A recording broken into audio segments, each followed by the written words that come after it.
everybody, and welcome to the 435 Politics Show. This is Scott here, as we are on the Scott Show Network. We're talking politics. 435 is named for how many House of Representative members there are, and of course, with the 102550 Homeless Project, we're trying to get 435 people, one from each district, so we have all of them set up, and we can send out letters and all that other great stuff, and be involved and say, hey, we got people from all across the country and every congressional district. That's our plan for 2018.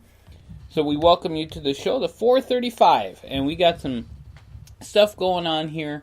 It is the week in politics. Of course, it's Tuesday the 21st, but we go back to the 19th when we got this news, and Sunday and Monday were just crazy days.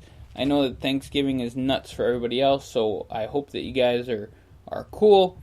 Anything that we can catch up, we will do that, and we'll try to be as nonpartisan as humanly possible. However, it is a little difficult at some points.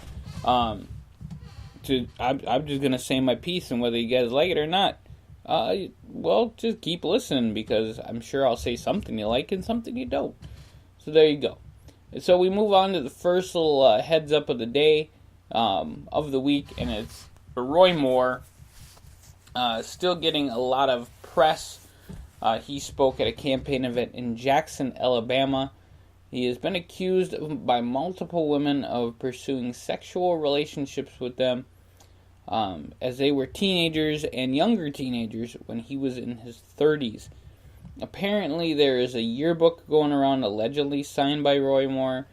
His lawyers were saying that it was the same signature that you saw on a divorce decree. And I'm not so sure the DA thing looked differently. So we'll just have to see what happens there. And Roy Moore's people said, "Hey, let's see the book." So if I would not be surprised if something really stupid happens here, as it probably will a whole bunch of times. Alabama is in, they're in for the fight of their lives when it comes to their Senate seat. If the Democrat wins, he's the luckiest man in the world to win in such a red state. If the Republican wins, they're not even going to seat him. Weird stuff going on there. Radio news anchor Leanne Tweeden posts a picture of Al Franken apparently groping and forcibly kissing her. And Franken has issued an apology and called for an ethics investigation on his own self. So I think that Al Franken has nothing to hide there.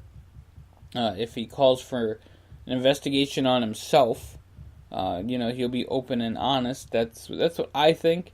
However, it's still kind of a shame that happened. I can't really say too much about it since I have varied opinions on it. Now there's this other woman who says that Franken did something. But hell, Charlie Rose got in trouble for doing something. So I mean, I think we're in the time that you're going to hear about everybody and all their little skeletons in their closet, and it's just crazy to me. We did elect a president who said on tape to grab people by various body parts. So sometimes it doesn't hurt people politically. Now, the next story that we got is about Donald Trump taking a sip of water, and I'm not going to even worry about that at all. He just took a freaking sip of water. He mocked Senator Rubio about it, and I just don't care. So that was actually the fourth story on the weekend in politics. Oh my God, okay? That's just stupid. Moving on. Jeff Sessions testified again before the House Judiciary Committee. Saturday Night Live ripped him a new butt. They love to rip on that guy, and he makes it so easy for him. He maintained he never lied under oath, and that President Trump's attacks on the Justice Department was not influenced by his anything that he had done. So, come on.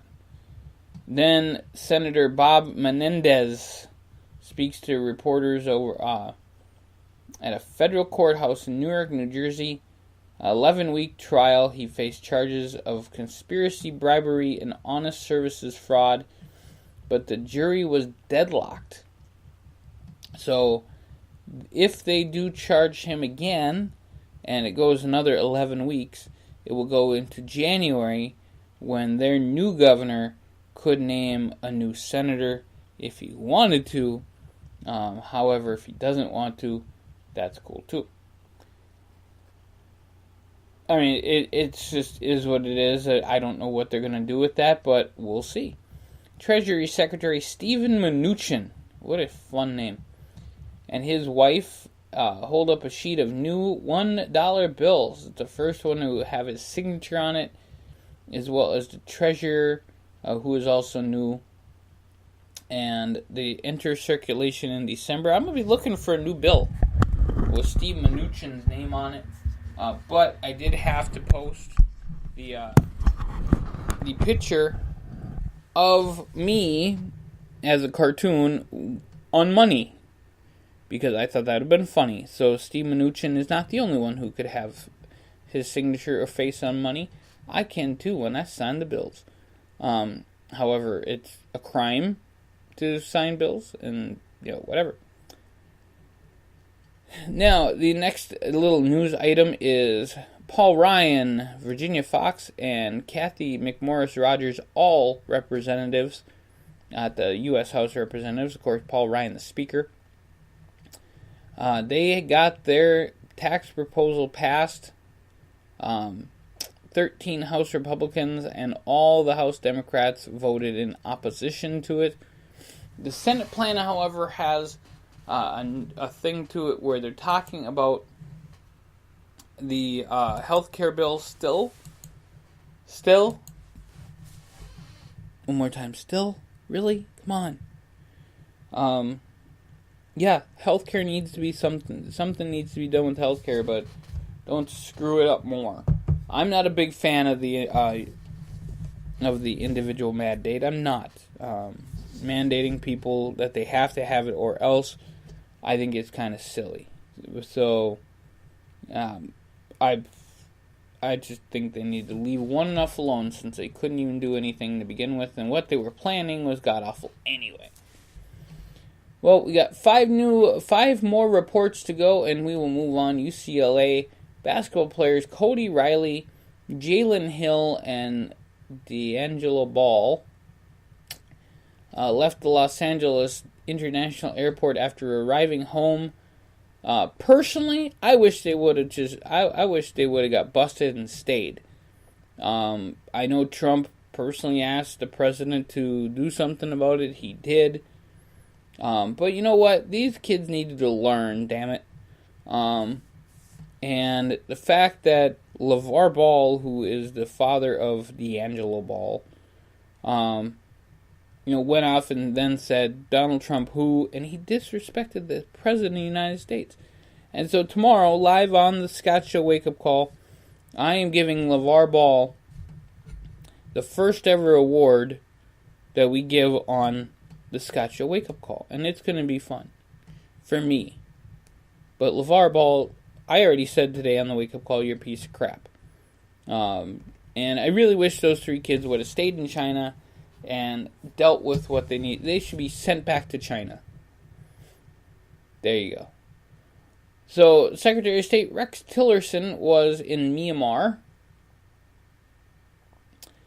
for a joint press conference. He's worried about the ethnic cleansing there, but not calling it ethnic cleansing. So there's stuff going on all across the world, and there are problems. So there you go. And then they had the big presidential summit with the Asian Trade Organization in Manila, the Philippines. They have the picture. It has the Australian Prime Minister, of course, Donald Trump, And the Prime Minister of Russia did not have Vladimir Putin in it. Rand Paul returned to Capitol Hill on last Monday, following an assault in his home at Bowling Green, Kentucky that left him with 6 broken ribs. Yikes. And the last little thing, Gabrielle Giffords, who is a former House member, she was greeted during a ceremony by Debbie Wasserman Schultz. At the ceremony in the House Democratic cloakroom, they renamed it in honor of Giffords and the late Congressman Leo Ryan. Both Giffords and Ryan were victims of gun violence. Of course, Giffords was shot as Congressman in Your Corner. Little get-together that she had, I think it was even at a grocery store, or it was at some kind of store. And Leo Ryan, very famously, was shot at Jonestown as he did a inquiry in Guyana. So, back in 1979. So, folks, that was the weekend in politics. I was a little late, and I do apologize. Normally, we will do this on Sunday nights. We got lots of stuff going on Sunday, so this week we might actually turn it over to Monday. We'll try not to be so damn busy all the time. I want to thank you guys for everything and hanging out with us here on the Scott Show, the 435 Politics Show, and all the other cool stuff we get to do. And we will see you guys here real soon on the Scott Show and the 102550 Homes Project.